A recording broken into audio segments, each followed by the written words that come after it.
Friends, UPSC Prelims examination 2024 has just concluded.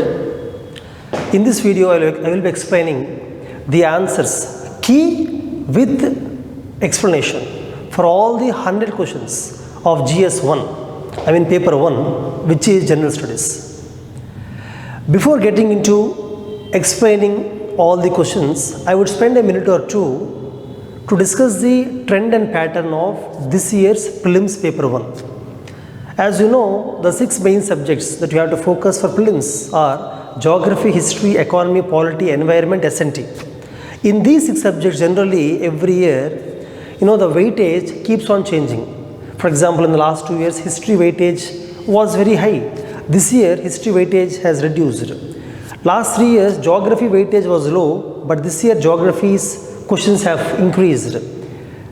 If you observe broadly these 6 subjects, importance is mostly given, first importance is given to polity and economy. From each of these subjects, 18 questions are asked. Second importance is given to geography and ecology. From each of these subjects, 14 questions are asked. Third importance is given to history and science and technology. From each subject, 9 to 10 questions are asked, science technology. So these 6 subjects which are most important in UPSC Prelims, this is the weightage given this year. And international relations, like every year, 7 questions are asked. But this year, especially UPSC has focused on defense. Generally, each year they focus on something. This year, defense sector, they asked 5 questions, which is strange, which is not the pattern in the last few years. So, and also one more thing, if you observe the last 2 years papers, in last 2 years, guesswork has to be more. That means more questions were not directly from the sources that we prepare. We all prepare from the NCERTs or standard books, Lakshmikant, Spectrum, standard books. Last 2 years, questions are not from there.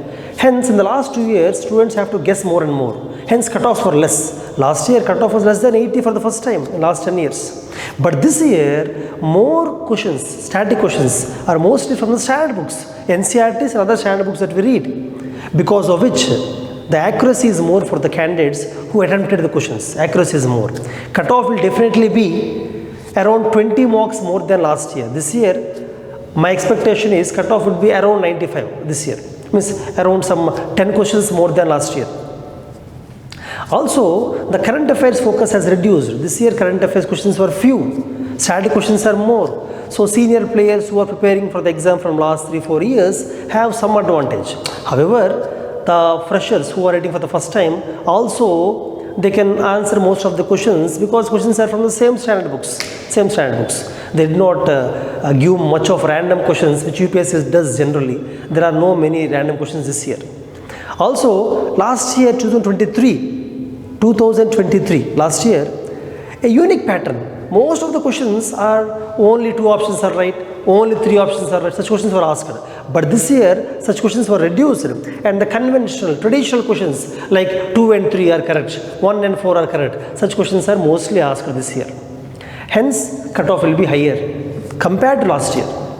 Now, friends, without further delay, let us get into explanation of all the 100 questions. I'll explain briefly so that I can finish the entire video in less time.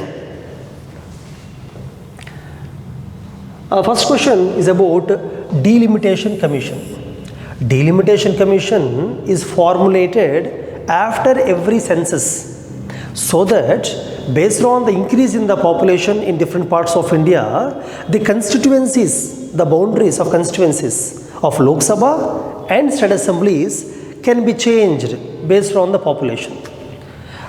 In the initial days, after every census, after independence, after every census, Delimitation Commission was formed. But after 1972, it was stopped. Again, it was constituted only in 2002. And after that, it was freezed. We are following the same delimitation. Hence, only for 4 times the commissions were formed.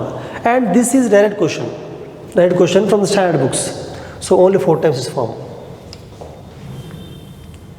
See, in the 8th schedule of the Constitution of India, the 8th schedule of the Constitution of India that has the languages, new languages were added by amending the Constitution.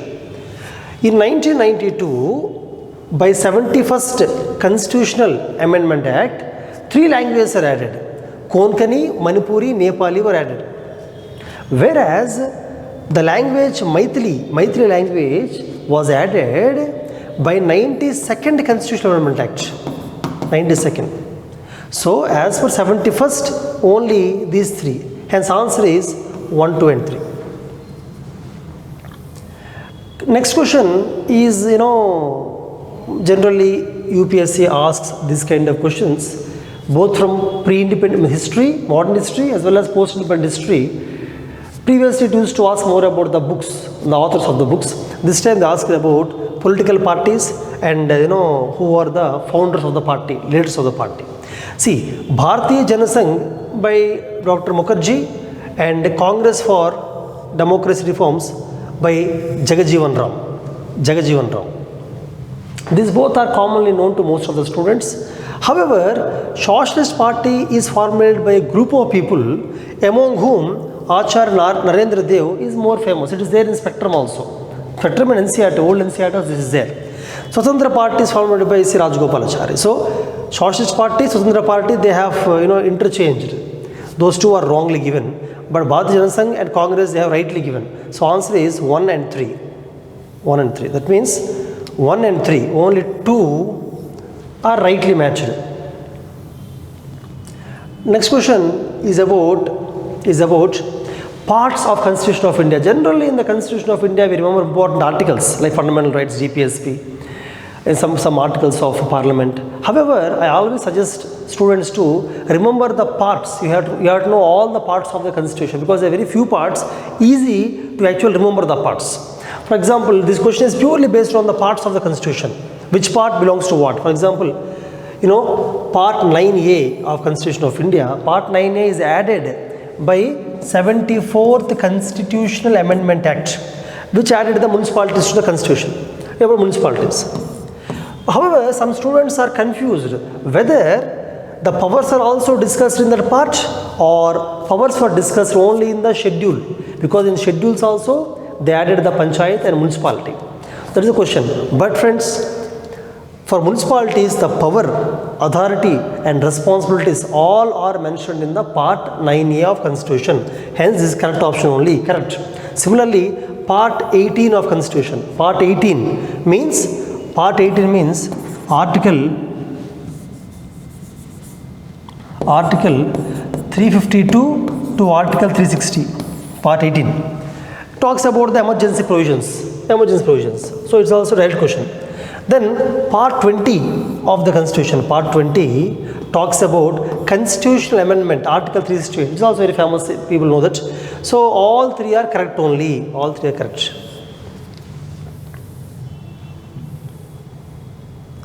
Now, this question of the Constitution of India is regarding the interstate. See, interstate. Generally, anything happening between 2 or more states, that means interstate, the powers lie in the union list. Definitely the powers will not lie in the state list. Hence, all the interstate trade or migration or quarantine, interstate quarantine, all of them lie in the union list. Here, they gave, union subject, but in the remaining, they gave state subject.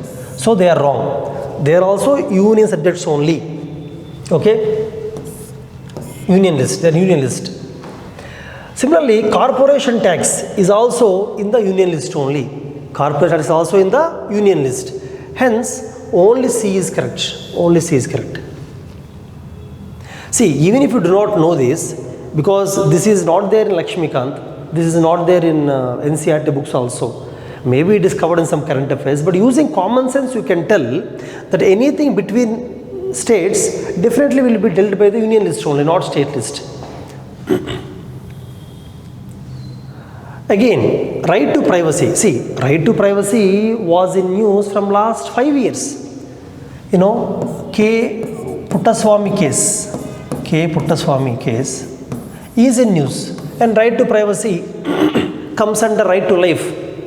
Article 21 is a pretty straightforward question. Everybody knows it. Now see, Chief of Defence Staff is also in the news continuously. As I told you, from defence they gave 5 questions. There are more questions this year. Now Chief of Defence Staff in the Defence Ministry, he is a powerful person whose main role is the interoperability of the 3 services, Army, Navy, Air Force, and he can advise each of the staff regarding their operations. So regarding him, the points are given. He is the chairman of Chief of Staff Committee, which is right. Chief of Staffs, all 3 staffs, he is the chairman of that. He exercises military command over the 3 service chiefs. See, he does not directly extend the military command. For example, he cannot command the Army directly. He cannot command the Navy directly. They are commanded by respective chiefs of Army or Navy. He cannot command them directly. Hence, it is wrong. Principal military advisor, Chief of Defence Staff is advisor in the Defence Minister on all the 3 services, which is correct. So 1 and 3 are correct. 1 and 3 are correct. Only 2 is wrong. See, Army, particularly in the northeastern India and Jammu and Kashmir, in order to build the trust with the local people, which is very important there for support, they actually work for the upliftment of the local population along the border areas or remote areas in the border states. And this comes under Operation Sadbhavana, which is a direct question. See, the longest border between 2 countries is Canada and United States. If you take the map, South America and North America, USA is here and Canada is here. The border is almost nearly 8,900 kilometers. It's the longest border between any 2 countries. It's also a factual question. Now, next question is regarding the ethics committee. Generally, UPSC's favorite topic is committees, parliamentary committees. Generally, while preparing also, we have to remember the numbers of parliamentary committees from which do they belong to Lok Sabha or Rajya Sabha is very important. Generally, questions come frequently on the parliamentary committees. Ethics committee was an ad hoc committee when it was formulated in 2000 by G. Balayogi, the then speaker. At the time it was ad hoc committee, but later on, from 2015 onwards, it became a permanent committee. Later on, it became a permanent committee. So 1 is correct. And only a Lok Sabha member can complain against the Lok Sabha member for unethical conduct is wrong. Not only Lok Sabha member, even general public can also complain against the lawmakers, to the ethics committee. Hence 2 is wrong. This committee cannot take up any matter which is sub judice. That's true.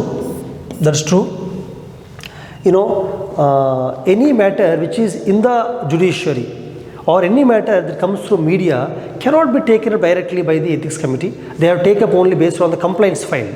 And it is there for Rajya Sabha also. This committee is there in Rajya Sabha also. So only 1 and 3 are correct. 1 and 3 are correct. Again, direct question.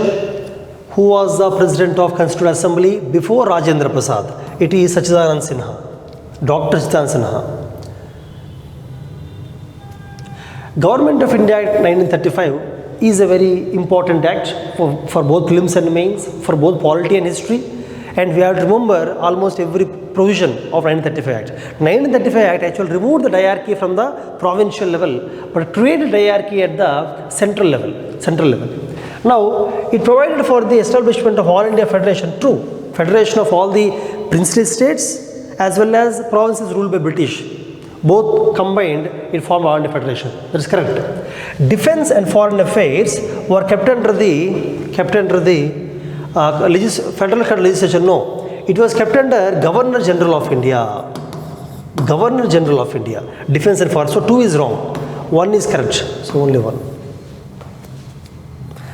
Which of the following is attributed to playwright Bhasha?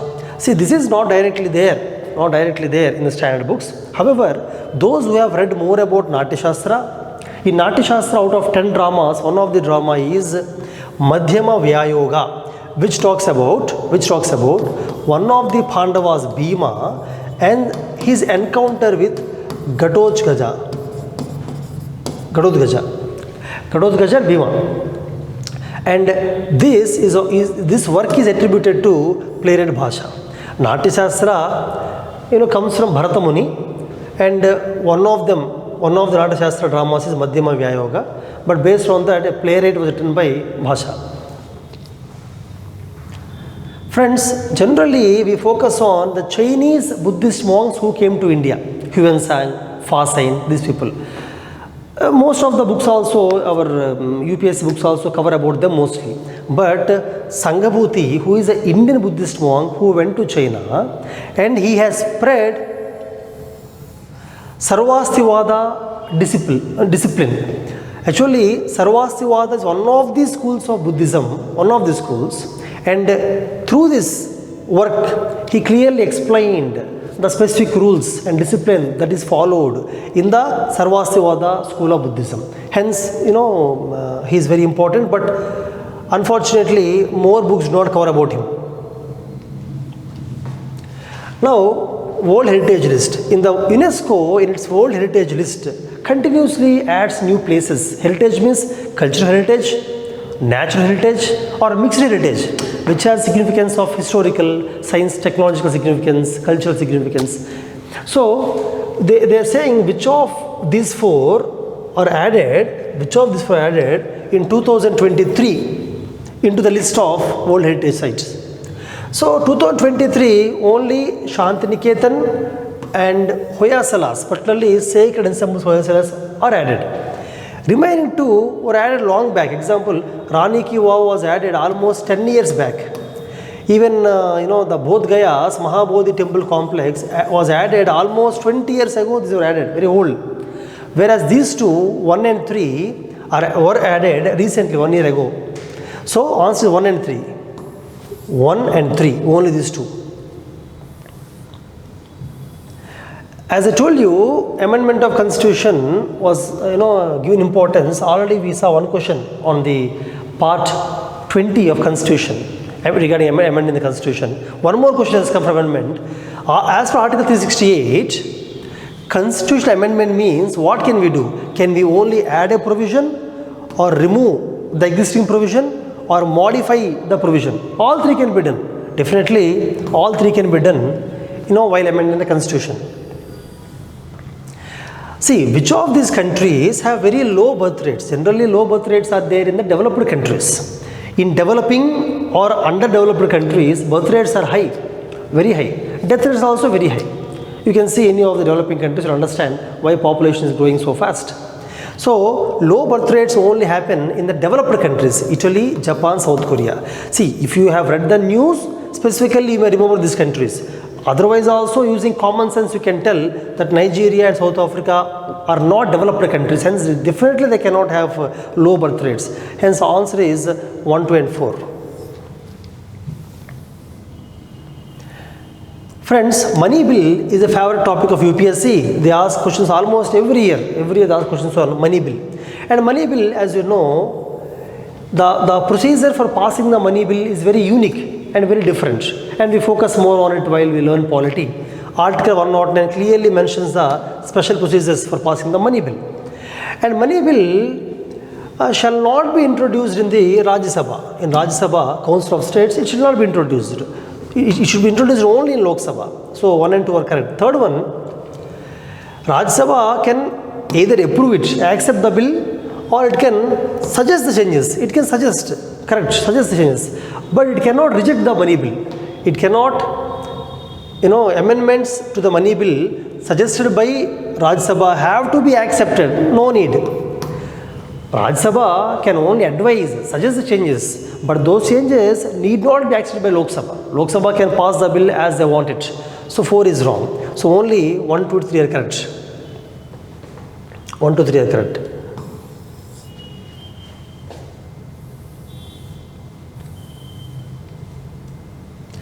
These kind of questions for the first time have come from this year. This year, matching 3 things. Almost they have asked 5 questions of similar nature this year. So this is a very unique question on the defense services. it cannot be answered by students unless they specifically observe different positions in Army, Navy, Air Force, try to understand the power, authority, which is a unique interest. Only students having that interest can answer this question differently, others cannot answer this question. So here only number 3, the squadron leader of Air Force is same as major in the Army and lieutenant commander in the Navy. So only 3 is right. All the remaining columns, the positions are quite different in each of the services.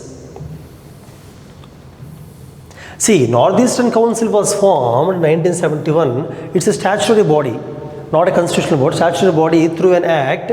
And Northeastern Council was formed for developing the 8 northeastern states of India, particularly for their economic and social development together for more than one state out of the 8 states. And this question is about who are the members of the council. And UPSC's favorite topic is always who are the members, how many members. Repeatedly ask the question, so you have to focus such things. Here the members are the Chief Minister and Governor of all 8 states are members. And Home Minister is ex officio chairman of the Northeastern Development Council, Northeastern Council. And President nominates 3 members into this council. So all 4 are correct. All 4 are correct. Option is D. Now, Nari Shakti Vandan Adhinayam. So this is nothing but Women Reservation Bill. Women Reservation Bill through Constitutional Amendment Act. As the Home Minister said that it will come into force after 2029 only. Presently, we are in the 18th Lok Sabha. Presently, it is not in the force. It will come after 2029 general election. Hence, 1 is wrong. And this bill, Women Reservation Bill, specifically tells that not less than 1/3 seats shall be reserved for women in Lok Sabha as well as state assemblies. Even the SC constituencies, SC women, ST constituencies, ST women, specifically according to this bill. So the provisions will come into effect not from 18th Lok Sabha. 1 is wrong. See, this question remaining 2 you can read, but as 1 is wrong, 1 is wrong. So where 1 is, cancel it. By common sense also you can tell C is the answer. Without going through the remaining provisions, you can still tell 3 is the answer. See, Mitra Shakti is joint military exercise. India has joint military exercise with many countries. So with Sri Lanka we have Mitra Shakti. So it's a joint military exercise between India and Sri Lanka, not Bangladesh, friends, Sri Lanka. So 1 is wrong. As 1 is wrong, obviously you can cancel all the options having 1. Remaining 2 also, remaining 3 you can go through, but by common sense also you can say D is answer. Friends, writs are very important. Writs are very important in judiciary, in the polity. Students also have to remember and by heart different writs. Writ of prohibition is generally, a writ from a higher court.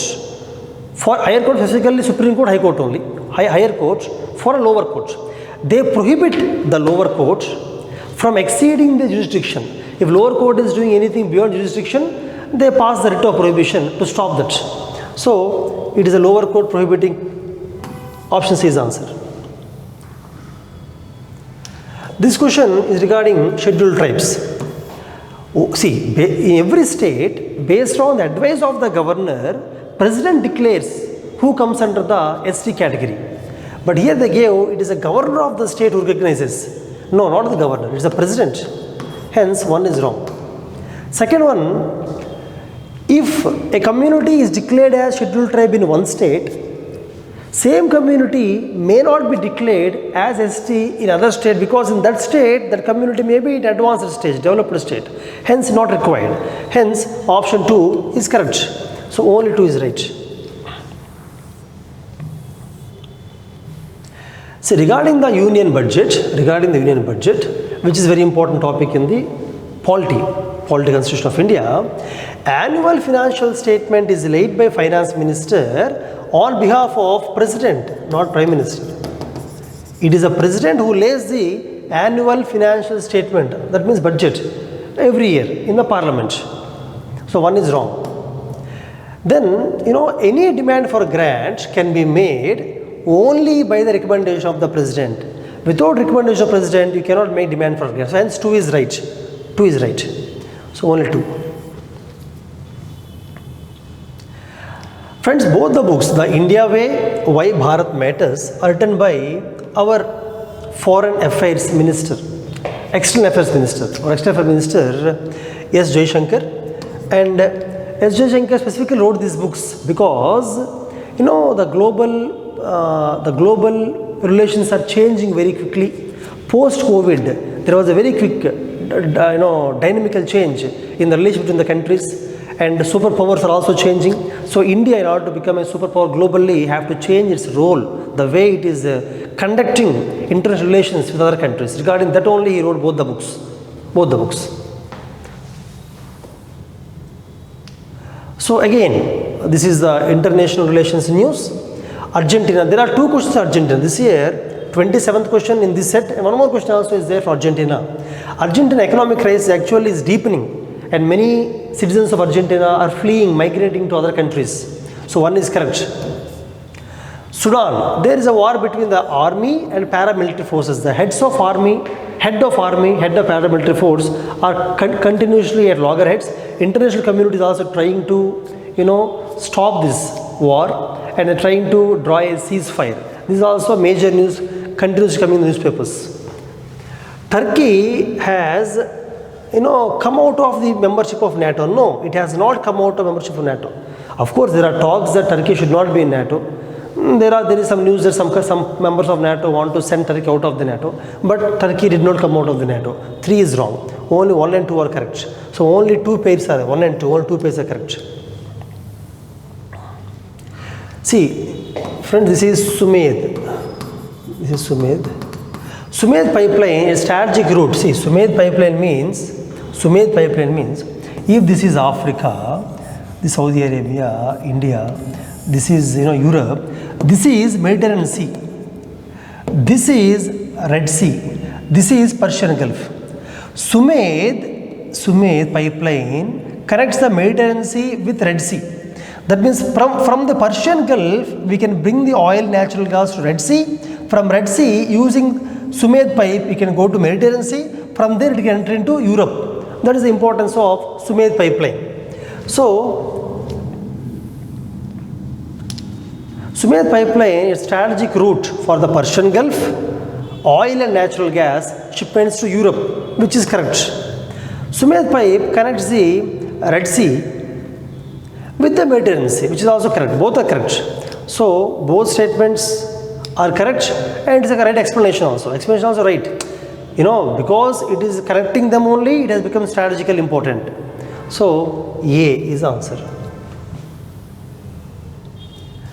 Now, Red Sea. Already we have seen Red Sea. Red Sea is here.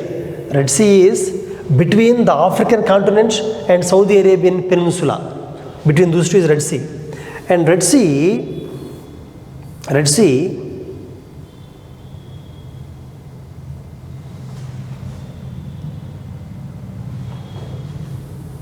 friends, Red Sea receives very less rainfall in any form, precipitation in any form, rainfall for whatever, rainfall, snowfall, hailstones, whatever, very less, which is true.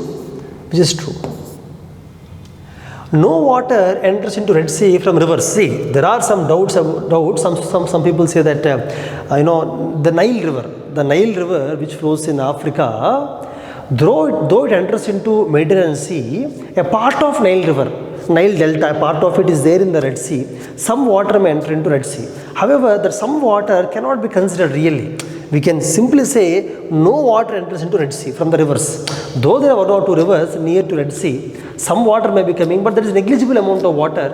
In geography, such negligible amounts we cannot consider. We cannot. Hence, we can say that no water enters into the Red Sea. No water is also correct only. So, both 1 and 2 are correct.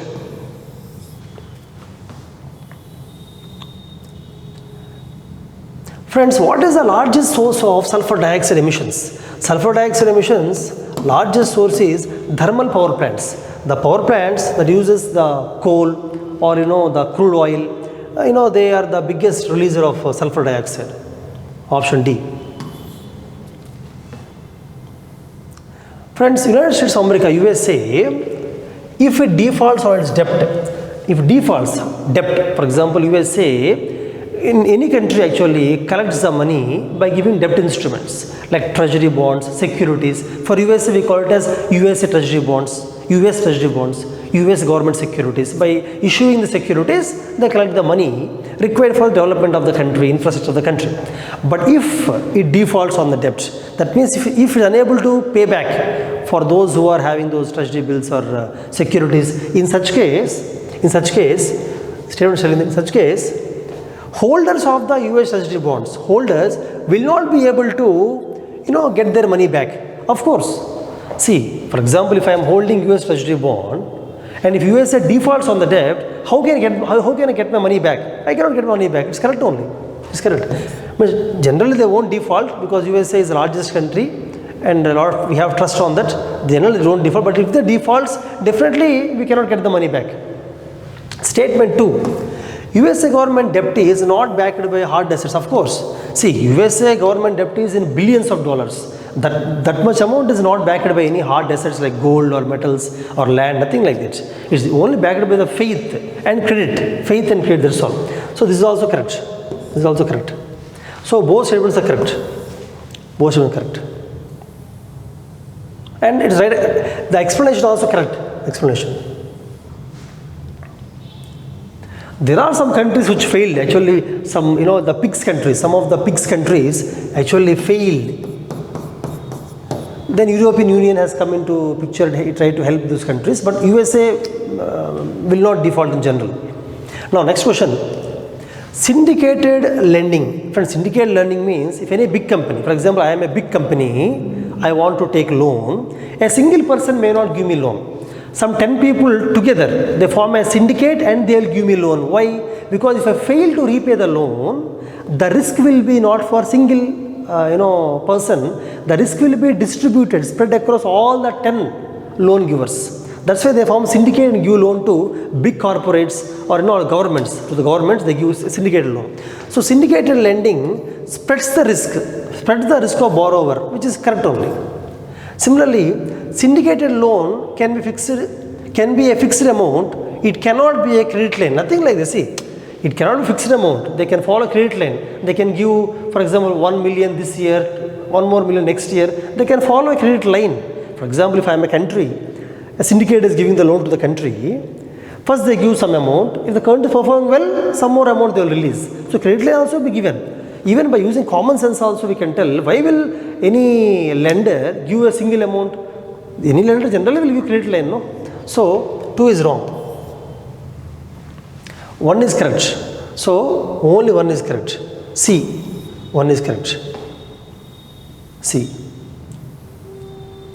Friends, digital rupee. See, digital rupee or e-rupee. Digital rupee or e-rupee is similar to the currency. RBI prints currency.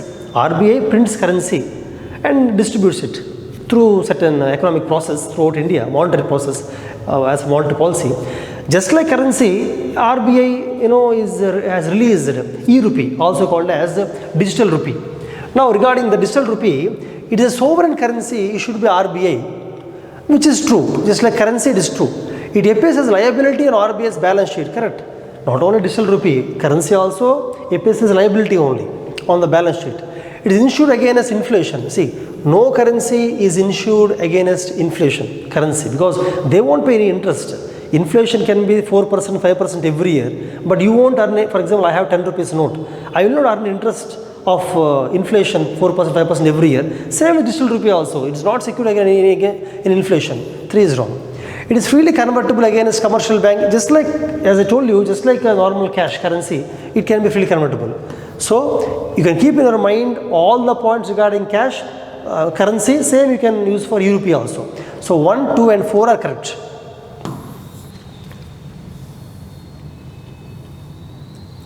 Friends, Gautam Buddha is known by several names in the ancient history, several names. For example, they call him Shakyamuni, they call him Tathagata, but not Nayaputta. Because Nayaputta is for Jains, Mahavir Jain. Mahavir Jain is called using the name Nayaputta. Gautam Buddha, Nayaputta. Gautam Buddha is called only by the name Shakyamuni, Tathagata. So 2 and 3 are correct. This is there in the old NCERT. Old NCERT has both the names. As I told you, the 3 matching, 3 columns matching. This year they have tried for the first time.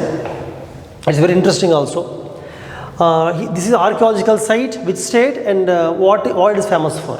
Actually all 4 are correct only, all 4 are archaeological sites only. All 4 are archaeological sites only, and all 4 are in the same states. States also correct. These, if the question is about only these 2 rows, I would go for all 4 are correct. All 4 correct. However, the third description, is wrong for some options. For example, the Chandraketagur is not a port town. It's not a port town, Chandraketagur. Similarly, Salihundam does not have any rock cut shrines. It has stupas, but it does not have rock cut caves. So these 2 are wrong. Remaining 2 are correct. For example, Inamgao in Maharashtra is famous for Chalcolithic site. Chalcolithic age is from 3300 BC to 1300 BC. During that time they have grown barley, wheat and lentils. All of them can be seen in Inamgao. It is there in old NCERT, new NCERT also. And actually Mangadu is a place both in Tamil Nadu and Kerala, but this is not there in the NCERT. Maybe you should read from current affairs or any other standard books. So Mangadu is a place in Kerala where megalithic site, megalithic burial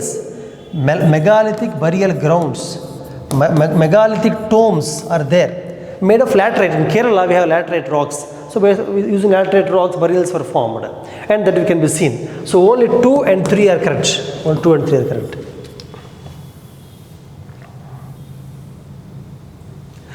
See, Portuguese in the medieval India, when Portuguese came to India, they were given permission to build a fort in Batkal. Batkal is a place in Karnataka. They are given permission by Krishna Deva Raya of Vijayawada kingdom in 1510. In the same year, actually Krishna Deva Raya helped Portuguese to occupy Goa, which was earlier ruled by Bijapur kings. So Krishna Deva Raya helped Portuguese to occupy Goa from Bijapur, and he actually made an agreement sanctioning the construction of fort of Batkal. Later on it was utilized, it was used by Bahamani kings, other kings in the next few years. Friends, Lord Cornwallis, generally Governor Generals are important for UPSC examination. You should know during each Governor General what specifically unique things he has done. During Lord Cornwallis, under the Raitwari settlement, if the peasants were unable to get a good harvest, if due to cyclone or storm or due to drought, if there was a bad harvest, then as per the Raitwari settlement of revenue collection, for example, if the revenue that shall be collected is 10 rupees let us say, but that year bad harvest was there. So farmers, peasants were unable to pay 10 rupees. Then it was reduced to 4 rupees, 5 rupees, 6 rupees based on the capacity of the peasant that was there in the Raitwar settlement. Here they gave that the peasants were exempted from the revenue. See, they were not exempted. Exempted means zero. Exempted means making the revenue payment zero. That was not the case. They were only remitted. Amount was reduced. Hence, one is wrong. Second one, now permanent settlement. See, permanent settlement is a famous topic for UPSC. Many questions have come for in the last 20 years on the same topic. Under the permanent settlement, if a Jamindar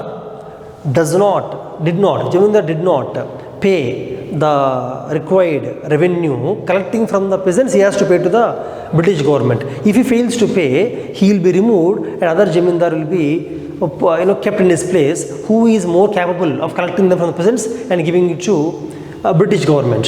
Hence, this is correct. 2 is correct. So only 2 is correct.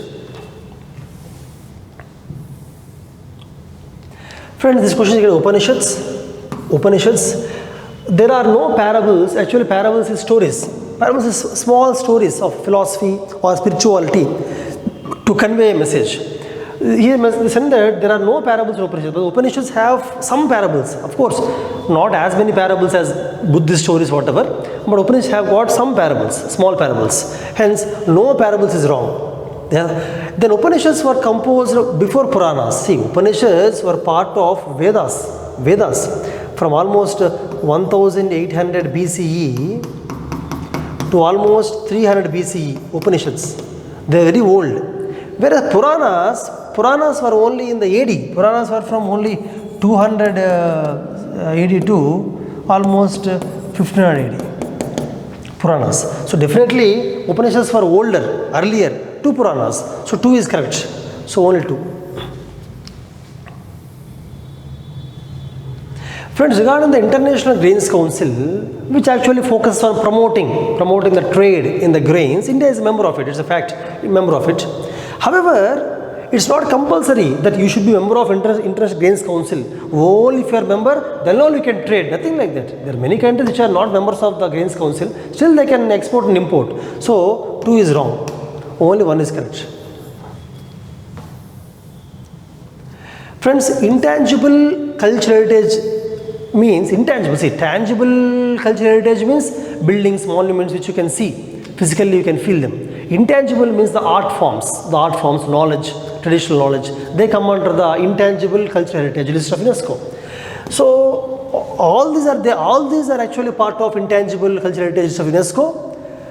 Durga Puja was added recently, 2021, and Garba dance. Actually, Garba dance is folk dance of Gujarat. Added to 23. Remaining 2 are even older. They were added before 5-6 years. So the recent one is definitely the Garba dance. Recent one. Friends, as I told you, questions on Africa are more this year on African continent regarding the Sudan. So Sahel region. Actually, Sahel region means if you take Africa, Sahel region is this region. Almost like central region. Many countries fall under Sahel region. In the Sahel region, the question statement 1 says that the security situation is worsening and instability means there is no political stability, there is no single government taking care of the people there, which is true. Many countries are actually falling under this instability. And because of the instability, when there is no political stability, obviously there will be takeover by the military or the groups coming from other countries which will take over, which will occupy the vacuum. So there have been military takeover and coups happening in there. So both are correct and the right explanation also.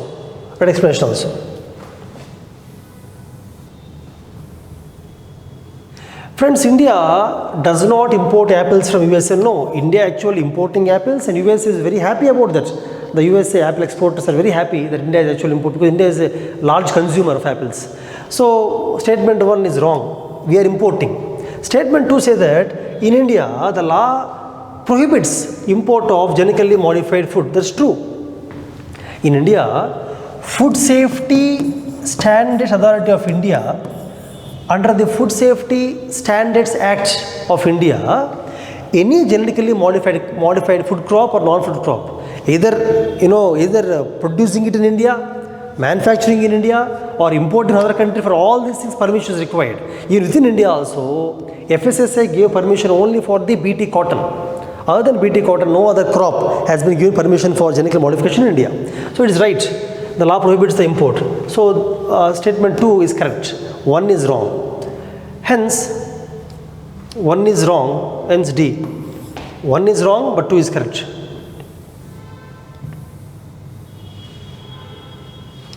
Friends, regarding the speaker, again, speaker is a very important topic in UPSC. It's an interesting topic also in UPSC, in Parliament, in Constitution of India polity. With reference to Speaker of Lok Sabha, see, if the resolution is about the removal of Speaker, once the resolution is about removal of Speaker, he will no more sit as Speaker. He will go and sit as a general member of the Parliament. And he will participate in the Parliament proceedings as general member. So he can do anything the general member does. For example, he has the right to speak. And he can vote in the first instance. Speaker, when he is not a speaker, when he is not sitting as speaker, definitely he has right to speak. He can vote at first instance like any other member of the Parliament. Hence, both 2 and 3 are wrong, because here they mention shall not have right to vote, shall not have right to speak or vote. Both are wrong. Shall not preside is correct, because he will not preside as speaker, because resolution about his removal, how can he preside? Hence common sense also. 1 is correct, 2 and 3 are wrong. So only 1. You should be very careful. You should watch whether the question is about correct or wrong, because many students make the mistake. See whether it's correct or wrong. The question is correct. So 1 is correct, 2 and 3 are wrong. Now again, regarding Parliament, Lok Sabha, bill pending in Lok Sabha. As you know very clearly, if a bill comes out of Lok Sabha and goes into Rajya Sabha, a bill is passed by Lok Sabha. And after that, if Lok Sabha, dissolves, the bill also lapses. However, the bill is passed by Rajya Sabha and goes to Lok Sabha, then the bill does not lapse. Similarly, when both the houses pass the bill, goes to President, or when there is an impasse and President calls for joint sitting, in such cases, the bill won't lapse. And this is a very important topic. Actually, all the points of when the bill lapses, when the Lok Sabha dissolves, is a very important topic. Here, the bill pending in Lok Sabha lapses or dissolution is correct. The bill which is pending in Lok Sabha lapses automatically in dissolution. The bill passed by Lok Sabha pending in Rajya Sabha also lapses. Because it's not passed by Rajya Sabha now, still pending, means lapses. The bill regard to which joint sitting, see once joint sitting is conducted by President, it does not lapse. And notified mention, some house joint sitting in the discussion resolution like Sabha. The bill in regard to which President of India notified intention to summon joint sitting on resolution of the Lok Sabha, I think his statement is the bill lapses is the point, I think they did not mention here. So, the bill lapses only in the first 2 cases, but not in the third case. So, 1 and 2 are correct. Then with reference to Parliament of India, this is about prorogation of the House.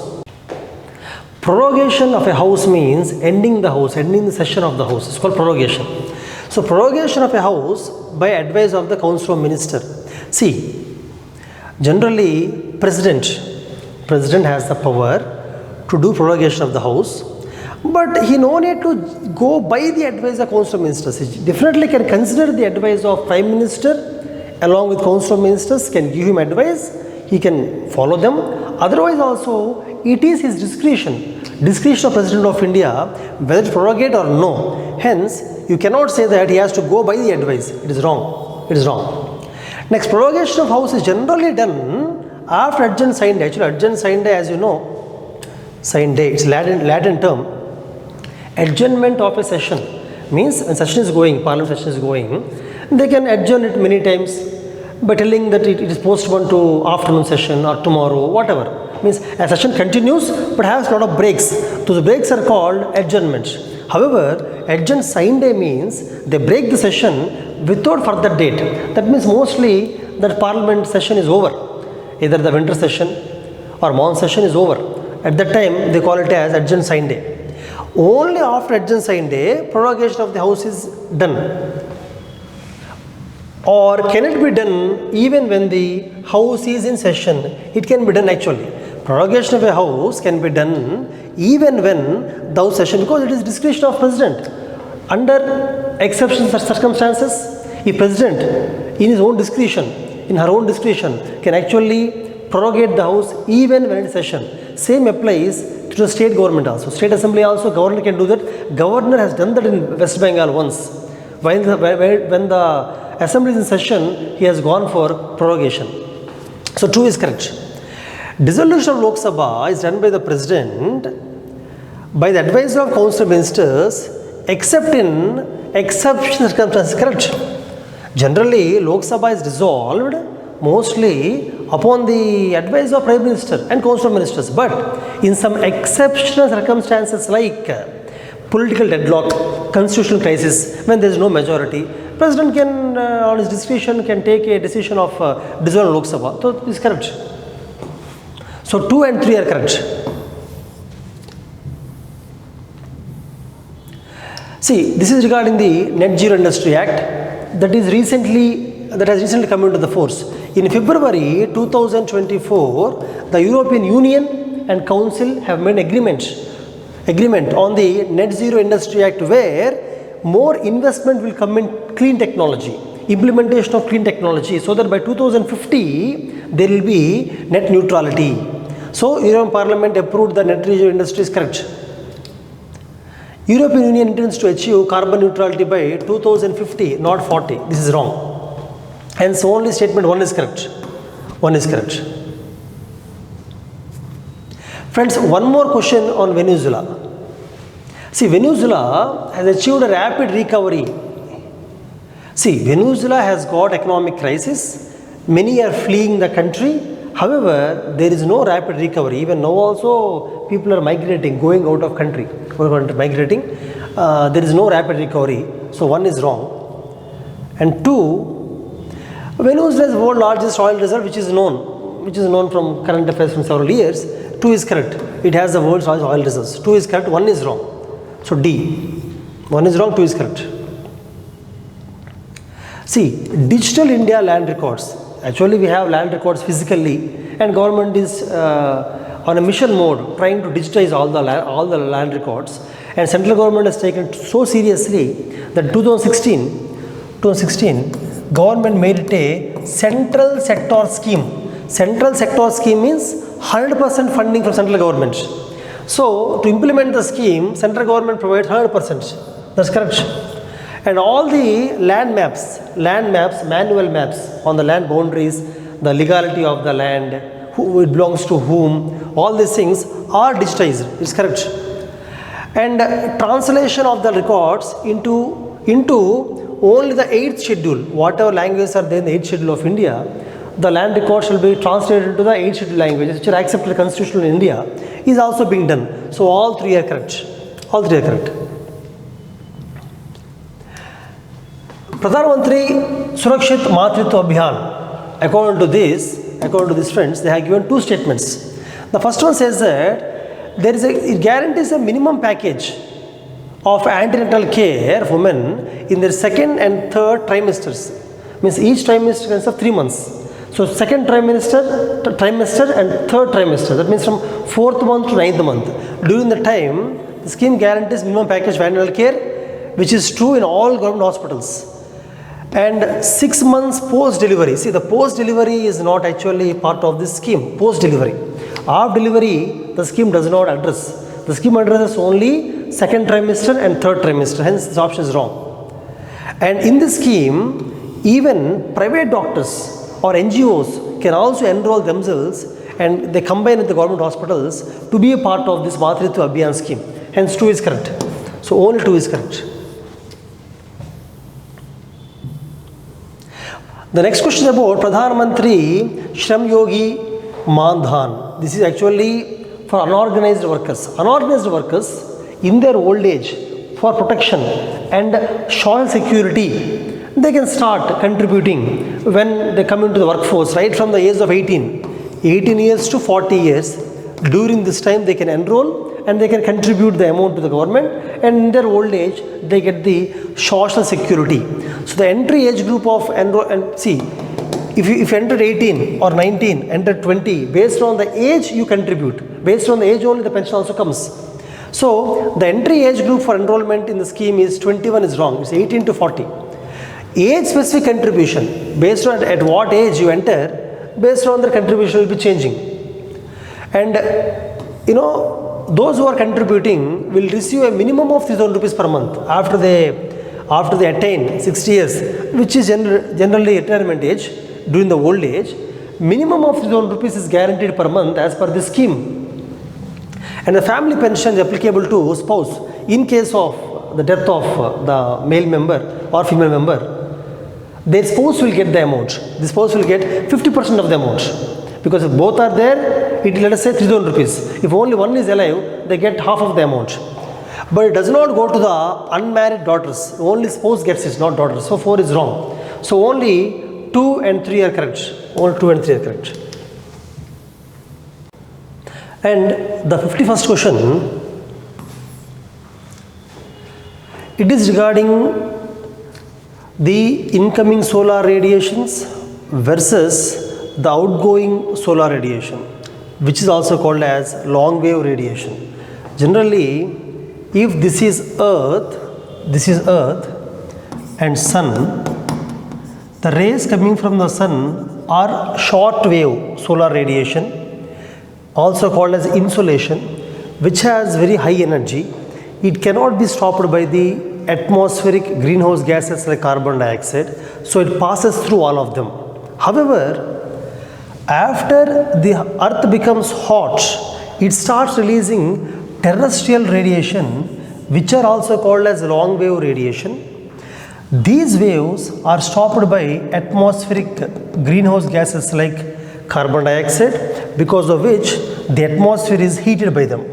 So here the atmosphere is heated more by incoming solar radiation is wrong. The atmosphere is heated more by outgoing terrestrial radiation. And second point, carbon dioxide and other greenhouse gas atmosphere are good absorbers of long wave radiation, which is true. The greenhouse gases can absorb terrestrial radiation, which is correct. Hence, 1 is wrong and 2 is correct. 1 is wrong and statement 2 is correct. D is answer. Now again climatology only. Climatology question in the physical geography. Thickness of troposphere is different at equator and polar region, because troposphere is nothing but, see, if this is earth, the atmosphere above the earth is divided into few layers. The first layer of atmosphere is called troposphere, where there is regional mixing of gases. The mixing happens because the hot atmosphere which is very close to the earth. If you take the earth, the atmosphere which is in contact with the earth becomes very hot by conduction from the earth, and this hot air is of light weight. Because of light weight, it starts rising up, which is called as convective currents. So it rises to a greater height along the equator, because along the equator the air is hotter, along the poles air is colder. So hot air is less weight, has less weight. Hence at equator the air goes to greater height. The convection currents are higher. At polar areas it's lower. That's why troposphere, which is nothing but regional mixing of gases, troposphere, is thicker along the equator and thinner along the polar region. So the first statement, thickness of troposphere, if this is earth, if this is equator, if I have draw troposphere, I will draw troposphere like this. At equator it is thick, at pole it is very thin. So thickness of troposphere at the equator is much greater, correct. At the equator, second statement, at the equator heat is transported to greater heights, which is also correct, because of strong convectional current. Convectional current means hot air rising up. So both statements are correct, and the explanation is also correct. Answer is A.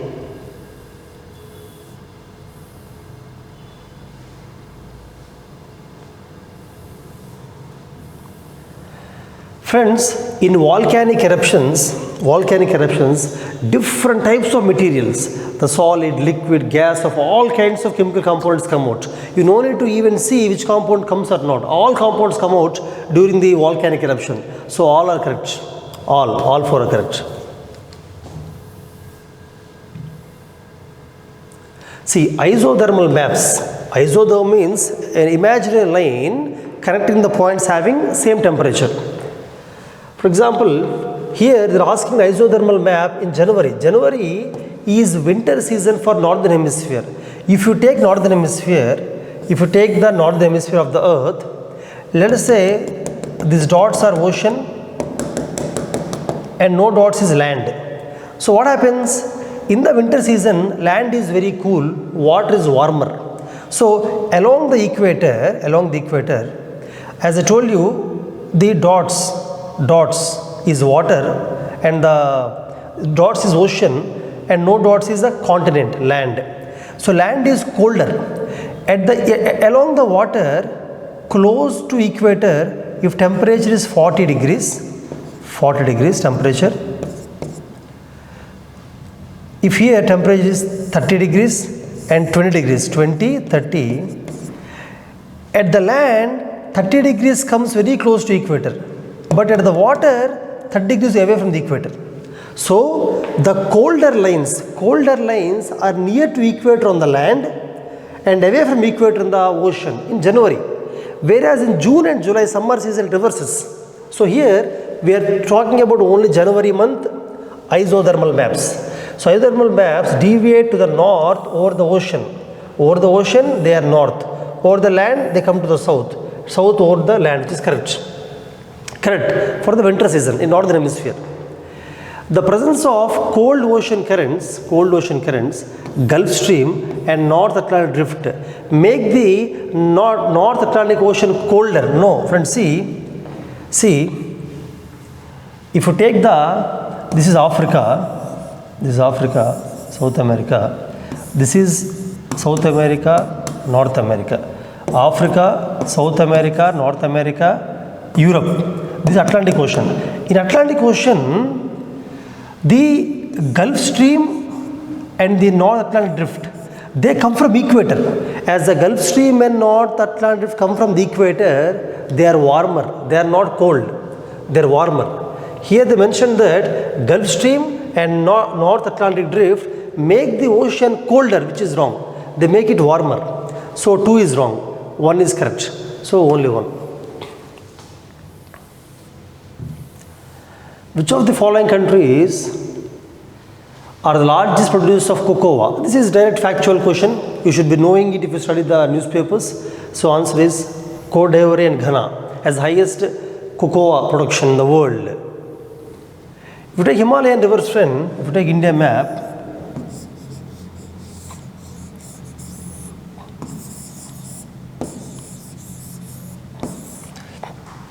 the Ganga river is flows like this. This is Ganga river. Ganga river, if this is Allahabad, they are asking below Allahabad, in the downstream, Gomati, Gagara, Gandak, Kosi. This is the order. Gomati, Gangara. See, it's like this. If this is a river, Gomati, Gagara, Gandak and Kosi is the order from west to east. This is there in NCERT, the Indian Physical Geography direct question. Answer is B. Rainfall is one of the reasons for weathering of rocks. Weathering of rocks means basically mechanical disintegration or chemical decomposition of rocks. It happens by physical pressure or chemical reaction. When there is rainfall, both are there. When raindrops fall, there is mechanical pressure, integration. And this rainwater contains carbon dioxide and also atmospheric oxygen. Carbon dioxide in the atmosphere dissolves in the rainwater to make it carbonic acid, which actually weathers the rock chemically. Similarly, atmospheric oxygen also is dissolved in the rainwater, and the rainwater touches the rock. Again, the atmospheric oxygen reacts with the rock chemically. So, carbon dioxide, atmospheric oxygen, both of them dissolve in the rainwater and weathers the rocks. Hence, option A is correct. Because both statement 1, statement 2 and statement 3, both of them are reason for statement 1. Now, which of the following countries are the borders of North Sea? See, North Sea means, if this is Africa,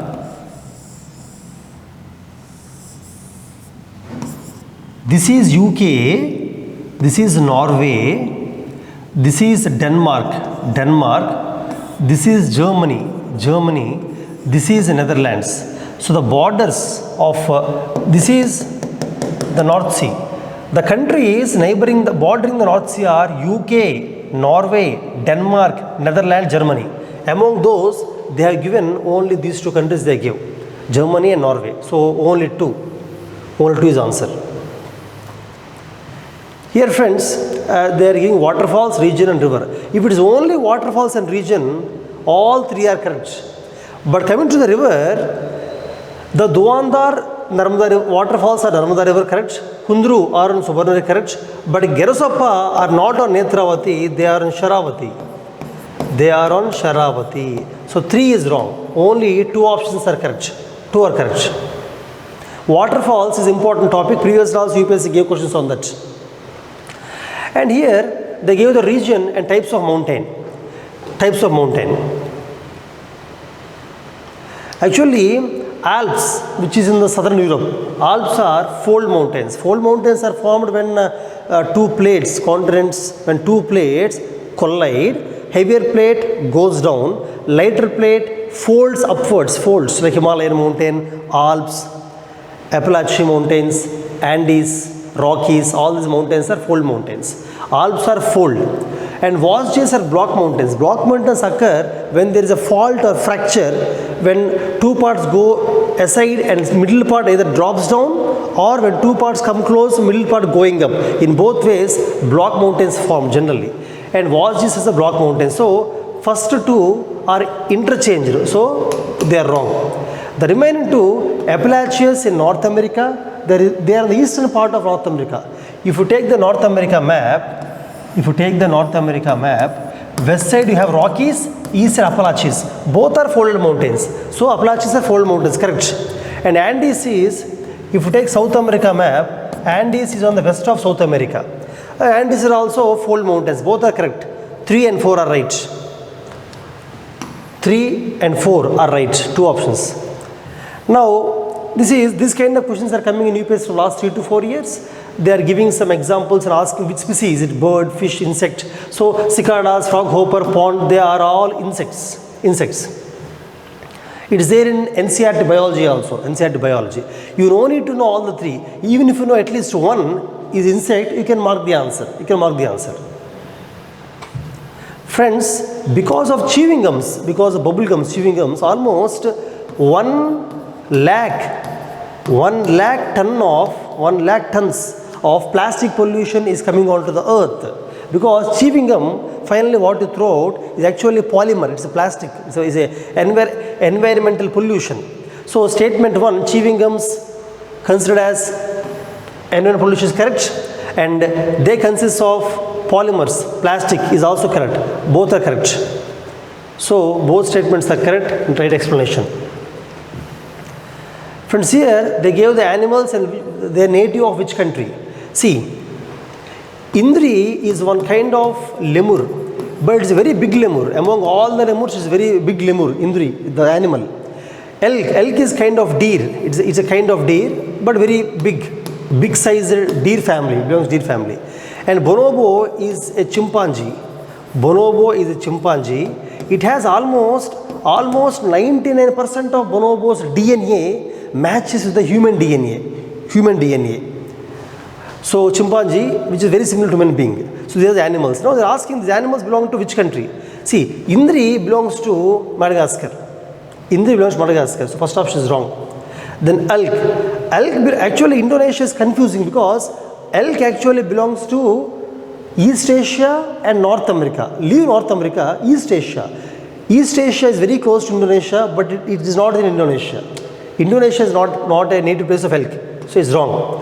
Bonobo is also confusing. Bonobo, if you take Africa map, bonobo is here. This is the place of bonobo. Madagascar is here. So again it's confusing. We think that it may be in Madagascar, but it's in Central Africa. So 2 and 3 are very close, but all are wrong options. So all are wrong. None. Friends, World Toilet Organization. UPSC's favorite topic is giving organizations which are non-profit. For example, previous also they gave several organizations.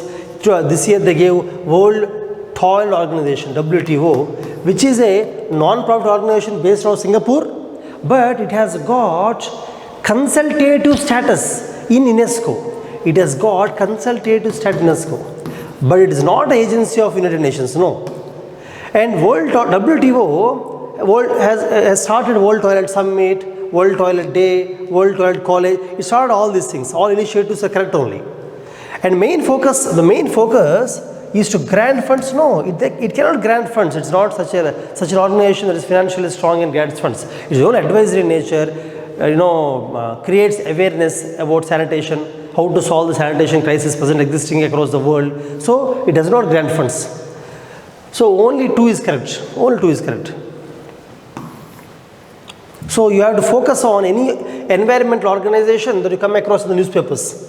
Now this is about the behavior of animals, which UP is asking for last 3 to 4 years. They take an animal and they ask the mannerisms, behavior of the animals. For example, lions do not have a particular breeding season. They breed throughout the year, which is correct. And cheetahs do not roar. That's correct. They do not roar. They have other means of communication by hissing, etc. And male leopards do not, do scent marking. No, see, most of the animals, almost all the animals do scent marking. Particularly this kind of male leopards, lions, even dogs also do scent marking. So male leopards do not do scent is wrong. They actually do scent marking. By urinating, they do scent marking. So only 1 and 2 are correct.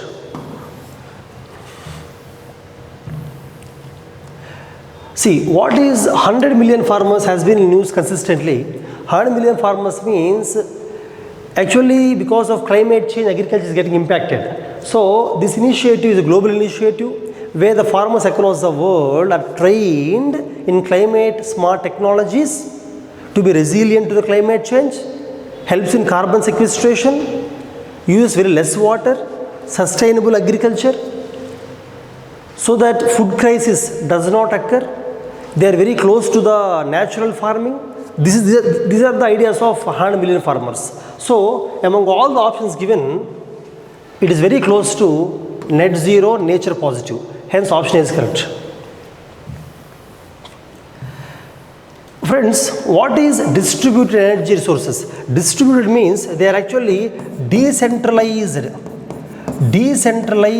energy resources. That means in India also there are some remote villages where there is no electrification, there is no power supply. There, only for that village, you can develop a bio plant, or you can use solar photovoltaic cells, and you can generate the power very close to where consumption is done. The point where consumption of power is done, very close to it, you can develop decentralized energy distributors and you can use them.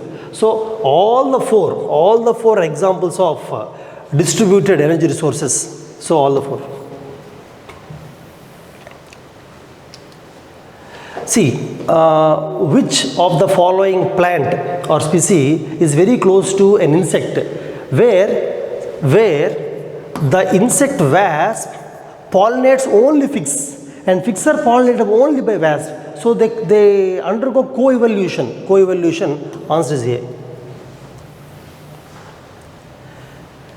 Friends, these kind of questions you might not have studied. Only the BPC students, biology students may be knowing the poisonous frogs, poisonous butterflies and the poisonous fishes. We do not know, but generally almost all species in this world, fishes, there are many varieties of fishes are there. Butterflies, many varieties are there. Frogs, many varieties. Definitely some of them will be poisonous using common sense. Some of them are poisonous, but specifically which varieties are poisonous, only if you read more biology you understand. But then these kind of questions, I feel using common sense also you can tell that at least few varieties of these species are poisonous. So all three. Friends, here they gave some fauna and they are native of which countries? Native India or some other country? For example, red sanders, as you know from Pushpa movie also, red sanders are native of India. Even the present government of Andhra Pradesh said that they want to stop. They decided they are developing mechanism to stop the smuggling of red sanders. It is native of India, definitely, red sanders. There was a question of red sanders previously also in UPSC. Papaya cashew nut, for example, cashew nut is native to Brazil and papaya is native to Central America, between North and South, Central America and Mexico also. So these two are wrong. Only red sanders, only one option, red sanders. For which of the airports are, greenfield? Greenfield means earlier there is no airport there. They start constructing from the scratch and develop the airport. It's called greenfield airport. For example, if you take Vijayawada International Airport, Vijayawada Airport is there for many years. It is just converted into International Airport, so it's not greenfield. So 3 is wrong. If 3 is wrong, obviously you can cancel all these 3's and A is answer. Otherwise, in the newspaper also you might have seen the airport in Arunachal Pradesh, Itanagar, and airport in Uttar Pradesh, Kushinagar. These two are greenfield airports. Actually, government has developed 14 greenfield airports in the last few years. 14. Water vapor. Friends, among all the gas in atmosphere, for example, nitrogen, oxygen, carbon dioxide, these gases are there up to several kilometers atmosphere, but water vapor generally do not exist beyond 5 kilometers. Very close to the earth, where water is there, where water evaporates, very close to the earth there is more water vapor.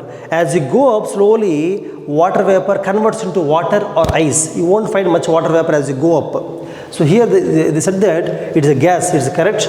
Amount decreases with altitude, reduces altitude, which is correct. At the poles, it's not maximum, it's minimum. Because at equator, because of more sun rays, more water evaporation, hence more water vapor. At poles, less sun rays, hence less evaporation, less water vapor. So 2 is wrong, only 1 is correct. Friend, in this question, see, range of temperature, annual means between summer season and winter season, the difference of temperature is very less. Daily means in the night time and afternoon times, the difference is very less temperature, which is suitable for equatorial climate and marine west coast. Equator, center of the earth, equator, where sun rays are there throughout the year, hence there is no much temperature differences. West coast climate also, west coast climate means, if you take world map, Western North America, Western South America, Western Europe have west coast climate, coastal climate. Wherever coastal climate is, wherever coast is there, wherever sea is there, the ocean moderates the climate. You always see in Hyderabad, in the interior, hinterland, extreme temperatures. Winters are very cold, summers are very hot. But coastal regions are not like that because ocean has moderating effect. So west coast climate also has very low range of temperature, So first option for A and D, both are correct. Precipitation occurs throughout the year. In equatorial climate, there is precipitation throughout the year, rainfall. In marine west coast also, as it goes to the coast, as along the coast, rainfall is there throughout the year. Of course, in winter season, more rainfall, summer less rainfall, but still rainfall throughout the year. Equatorial throughout the year. So 1 and 2, if you observe 1 and 2, both A and D, both are correct. But if you come to the third option, precipitation varies between 50 to 250 centimeters. 50 centimeters means very less rainfall. Maybe in marine west coast climate, in summer season, very less rainfall. Winter season, very high, 250 centimeters. Range is very high. But equatorial climate, that much range won't be there. Throughout the year, almost same rainfall. Almost same. Maybe some variation is there, but this much variation will not be there. Hence, purely based on the third point, you can say answer is marine west coast. If third point is removed, only 1 and 2, if observe, A and D both are correct. So with reference to Coriolis force, friends, Coriolis force means deviation of moving object towards right hand side in northern hemisphere, left hand side southern hemisphere. And Coriolis force will increase if the speed of the wind increases. That's what they mentioned here. It increases with the velocity of the wind, Coriolis force, which is true.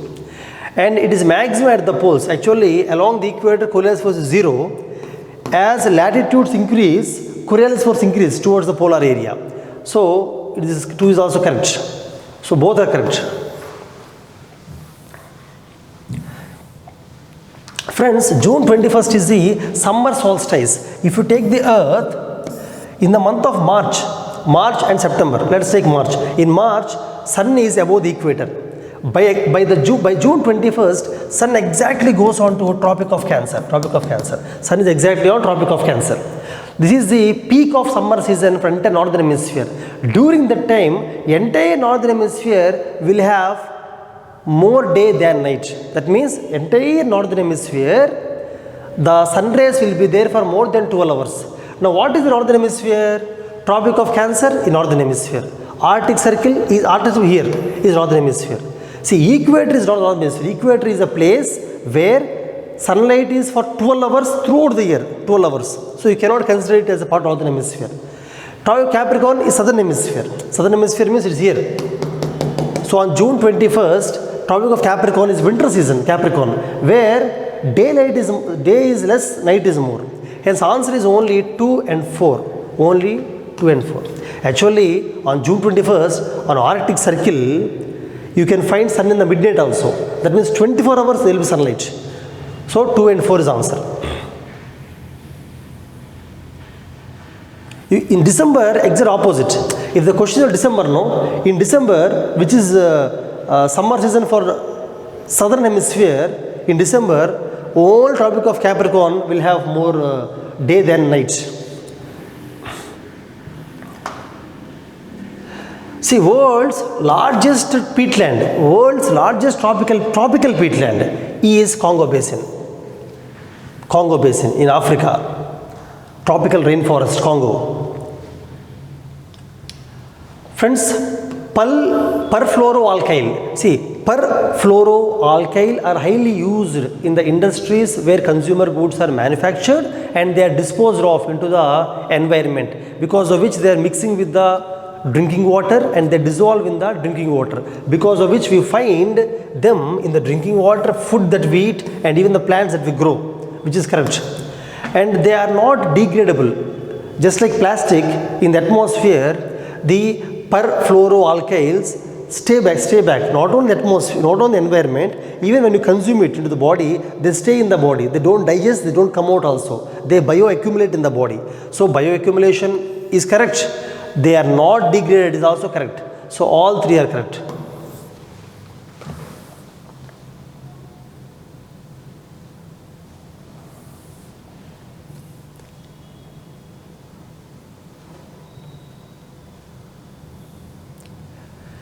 Friends, parasitoid means it's parasite and predator combination. It is both parasite as well as a predator. That means some kind of flies which go into another organism, they stay inside the host. Generally, host is a larger organism, host. Parasite is a smaller organism which goes into the host. Inside the host, it grows. It develops. Finally, it kills the host.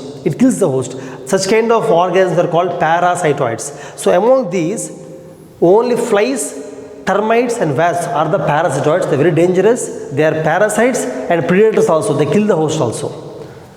So answer is only 3. Only 3 among the 5. Friends, what is P family? P family means Fibonacci. Almost 20,000 varieties of species are there within P family, Fibonacci. They give few varieties, all the 3. Actually, Fibonacci is one kind of flowering plant. All the 3 belong to Fibonacci, the P family.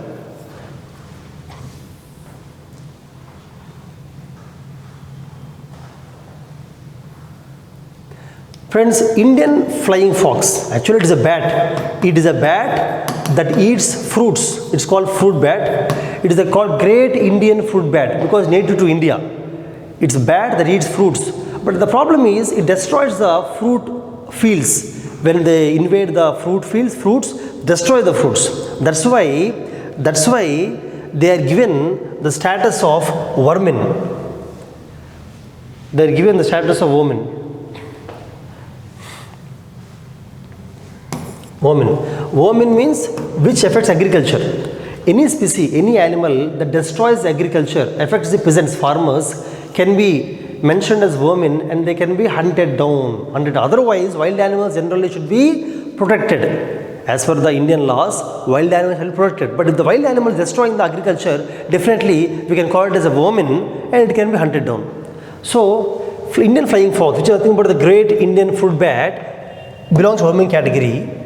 Because it destroys the fruit. See, it feeds on the blood of other animals. No, it feeds on the fruits. But it has advantages also. This flying fox actually helps in pollination and it spreads the fruit seeds. So advantages are also there. So only 1 is correct. Only 1. Statement 1 is correct and 2 is wrong. Total fertility rate, its definition, it is there in economy and geography also, human geography also. Directly it is there. It is defined as, for fertility means by the end of the fertility period of women, how many live births the woman has on average given to. On average, how many births the woman has given during her fertility period is called as total fertility rate. Average number of live births women would have by the end of childbearing. Childbearing age means fertility age. So D. Friends, in the statements, foreign institutional second option, foreign institutional investors can hold the government securities. Correct. See, government securities can be bought by anyone. So FIAs can also buy government securities. Actually, it helps the government securities because government securities, through them, government pools the money, and FIAs can actually purchase more G6 because of their institutional capacity to invest more. So 2 is correct.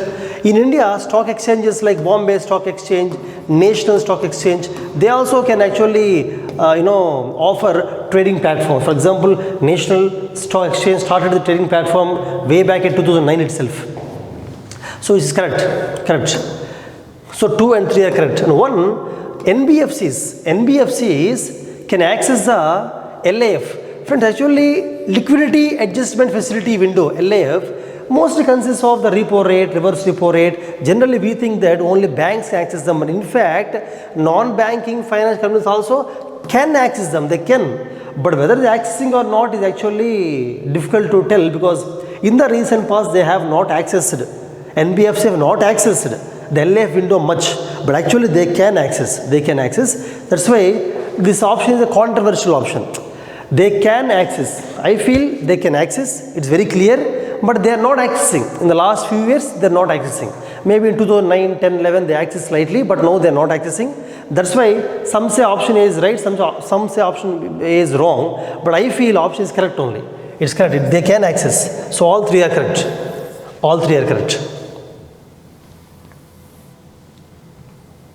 See, who can trade in the corporate bond and G6? Of course, all of them can trade in the government securities. Just like how FIAs can buy G6, all these companies, investors or pension funds can buy in government securities, and even insurance companies, pension funds, of course, they have to be safe. Insurance company, pension funds should be safe because they are pooling the money from the general public. They cannot invest in the risky bonds, but to some extent, there is some extent limit. To some extent, they can invest in the corporate bonds also. 100% they cannot invest, but to some extent they can invest. Hence, all 3 are correct.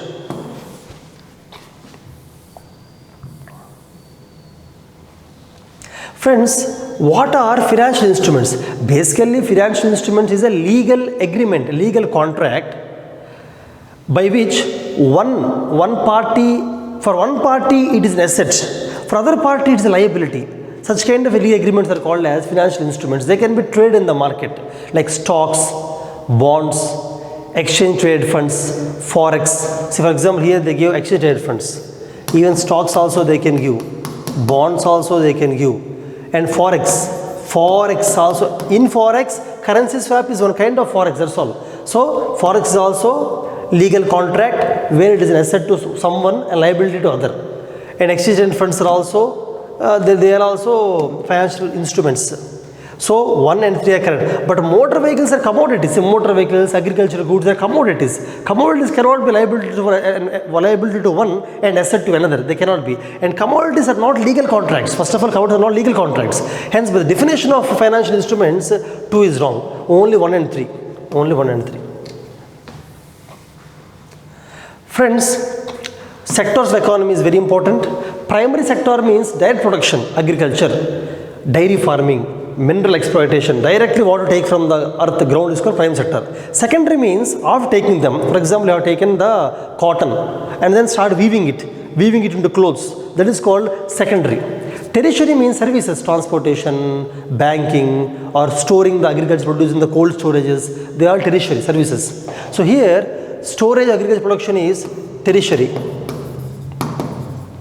Dairy farming, correct, primary. Mineral exploration is primary. Weaving of cloth is secondary because it is industry, correct. So 2 and 4 are correct. 2 and 4. That means only 2 options are right.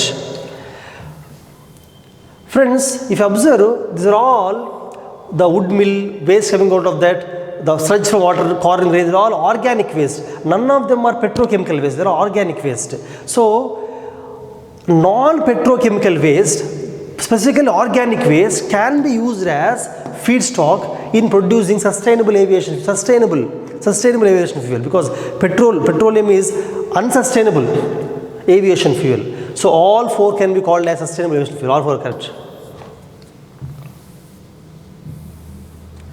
Friend, here again the very fundamental concept of economy, very simple, but the problem is these days most people are reading only standard books but forgetting to read the basic NCERTs, the 8th class, 9th NCERTs which tell you fundamentals.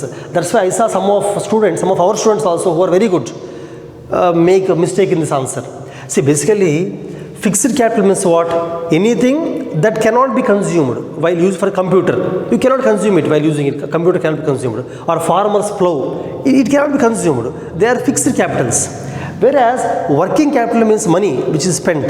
Or maybe here they mention, see, yarn. A weaver, while weaving, yarn is consumed. Hence it is working capital. Working. Petrol is consumed. As used petrol is consumed. It's reduced. Such kind of things are working capital. So petrol is working capital, correct. Yarn is working capital because it's consumed, hence working capital. Computer, correct. Fixed capital, correct. It cannot be consumed. Farmer's plow is fixed capital because it cannot be consumed, cannot be. So only 2 and 4 are correct. Only 2 options are correct. 2 options are correct. Friends, interoperable network of 3D virtual worlds. See, actually, metaverse. There is a movie also, or metaverse movie is there, which has won the Oscar award also. See, metaverse means whatever is there in reality, you can create a virtual world of the same. Means you can create land, human beings, people, a separate world you can create. For example, these days many people are actually doing trading, they are purchasing land in the metaverse, in the virtual world. There are many web series also, interesting web series also on the metaverse. Is virtual reality and augmented reality. You can use AR glasses, VR and AR glass, augmented reality. So metaverse is actually the trending now. So option C, metaverse. Friends, which of the following rules are correct? There is no minimum capital requirement for wholly owned subsidiary, for wholly owned banking subsidiaries in India. See, without minimum capital, definitely RBI will not allow. There should be some safety for RBI, for any subsidiary banking, any bankings. So, no minimum capital is definitely, by using common sense also it is wrong. Similarly, first one you can use common sense, second one maybe you should know, you should have read that clause in newspapers, otherwise you cannot answer. For wholly owned banking subsidiaries in India, minimum 50%. Minimum 50% of the board members should be Indian nationals or NRIs or persons of Indian origin, but they mention all Indian nationals, hence is wrong. They can be NRS also, they can be PYOs also, is wrong. There is no minimum capital, is also wrong. Minimum capital is required. Both are wrong. Both are wrong. Answer is neither one or two. Is answer. Friends, CSR, the 2013 Corporate Social Responsibility Act, which has come in the ethics questions, GS3, GS2, and now is going Prelims exam also. CSR is I think favorite topic of UPSC. They ask it very frequently. So CSR rules specify that expenditures that you spend for employees, for example, if the company is spending money which is benefiting the company and the employees, then it is not called as social responsibility. It's not social responsibility. So CSR will specify that expenditure that benefit the company will not be considered as CSR. Correct. CSR rules do not specify minimum spending. No, they specify 2% of the turnover. 2% to turnover shall be spent for CSR activities. So 2 is wrong. Only 1 is correct.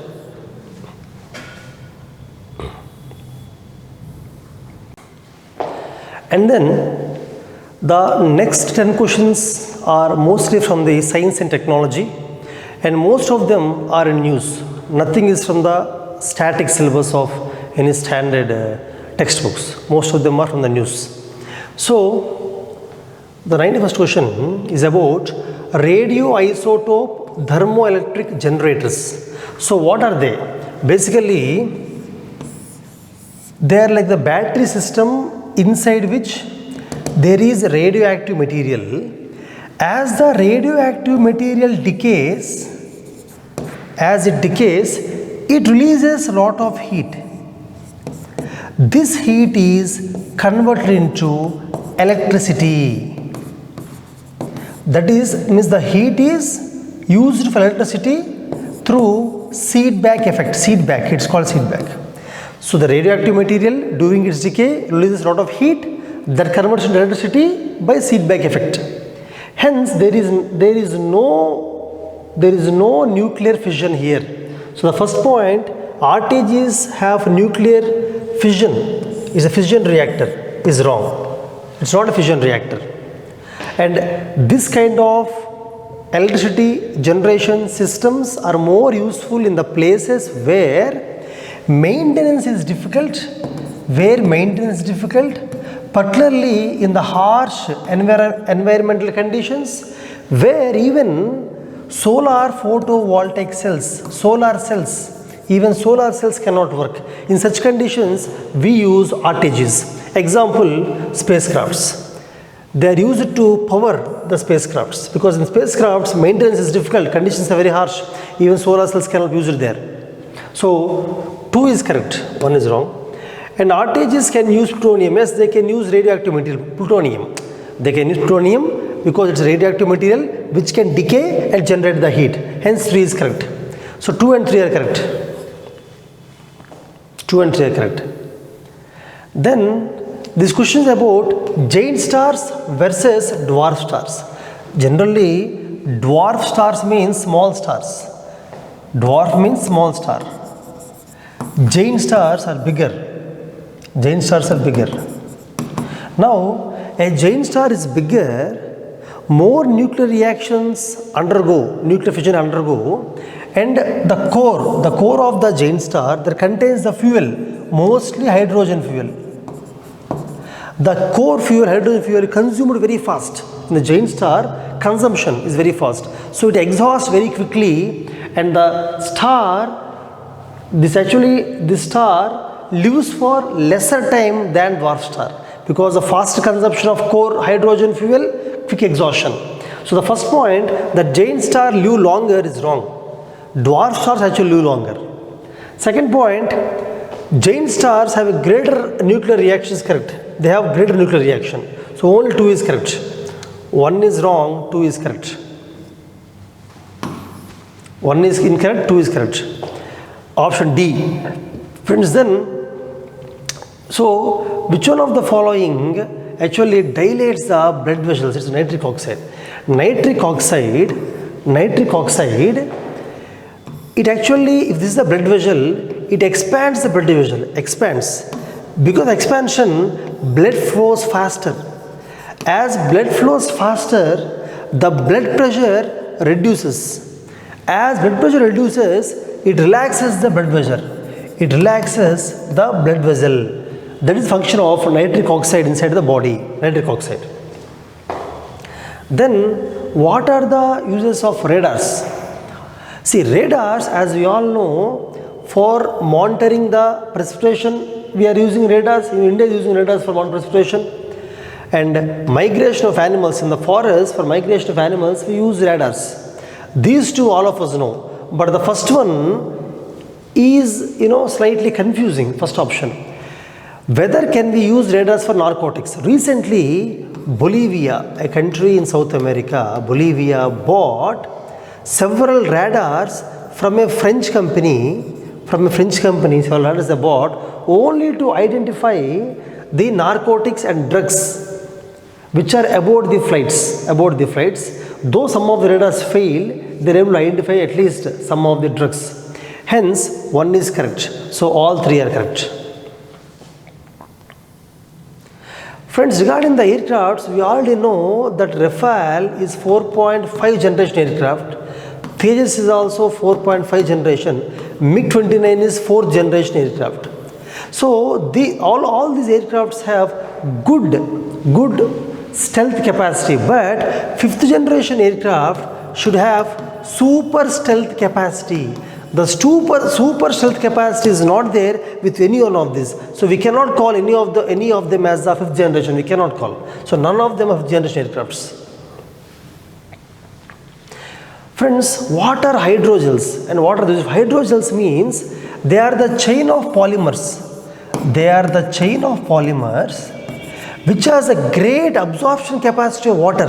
It can absorb 90% of the water of the actual weight of polymer. Whatever the weight of polymer, it can absorb 90% water, and it can actually bulge.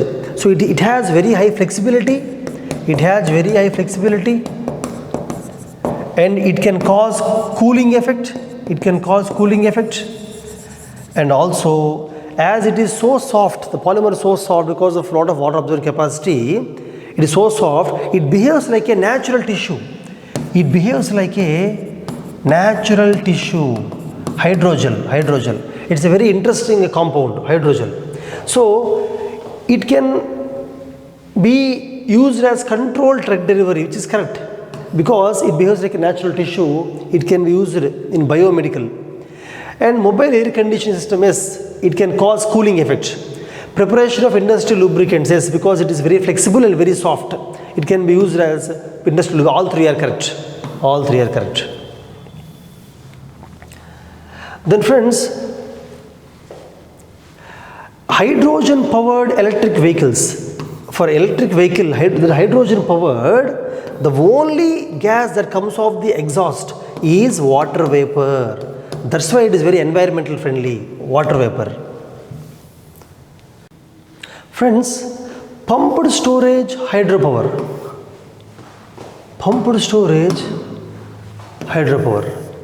See, hydropower means power generated from water, hydropower. It is storage hydropower. That means water is stored in two tanks. One tank is at a higher altitude than other tank, so that when water comes from this tank to this tank, when the water comes down, that can be used for rotation of turbines. And this is used for long duration storage of power. So just like how battery stores the power, here water stores the power. But this water has to be pumped back. Again. That's why it's called pumped storage of hydropower, which is used for long duration energy storage. Then membrane bioreactors. See, membrane bioreactor. Basically, bioreactor means they use microorganisms. To purify the waste. So microorganisms can degrade. They can decay and degrade all the organic matter by aerobic and anaerobic reactions. Membrane means physical. Physically it can filter the solids and liquids based on the size of the solids. So membrane bioreactors means water purifying solution, advanced water purifying solution, which uses both biological microorganisms as well as physical, like using the membrane that filters the solids. So it is a wastewater treatment technology for treating the municipal waste, agricultural waste, domestic waste, all kinds of waste with advanced method. It's an integration of physical and biological.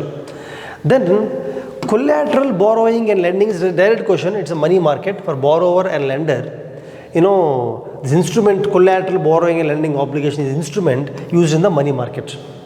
So friends, all the best with the results for prelims, but don't wait for the result of prelims because it takes almost like 3 to 4 weeks. My suggestion is relax for 2 or 3 days as you wrote the examination, and if you think you are crossing 80 or 85, according to me the cutoff is 95, around 95, but we never know, it may come down also. So if you are crossing 80, 85, after 2 or 3 days of relaxation, start writing the mains test series. Divide the next 2.5 months into weeks. Every week finish one part and write the examination. See, we have 2 kinds of test series. At Sarat Chandra IAS Academy, we have 2 kinds of test series. One test series is, we conduct weekly exams.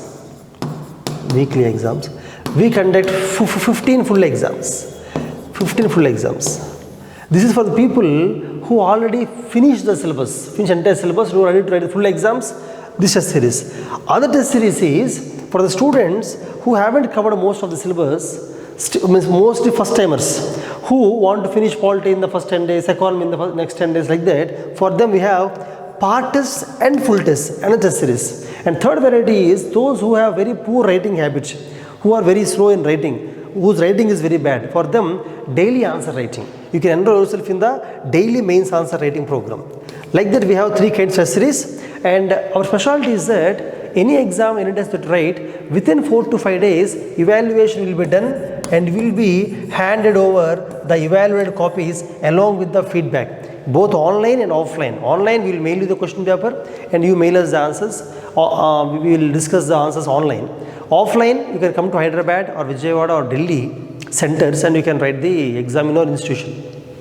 Also, not only our faculty, but we have strong content developers. Content developers means those who actually went till UPSC interview, missed it narrowly, and who are right now working in our organization to prepare the question papers based on the last 5 years of mains pattern. They prepare the question papers giving good weightage for every topic without missing any topic in the mains syllabus given the notification. Even they also evaluate some of our papers along with our faculty, and also recent rankers. Recent rankers who are in training also spend 1 or 2 hours for us to evaluate the papers. Even I personally evaluate few questions of every paper. May not be all questions, but few questions every paper. So it's a mixture of expert faculty, content developers, rankers, and me personally. That's how we conduct test series, and we, of course, for every question in the test series, we give model answers and we give personalized feedback also. So all the best, friends. Make use of test series, and we will come out with paper 2 solutions. Take care. Bye.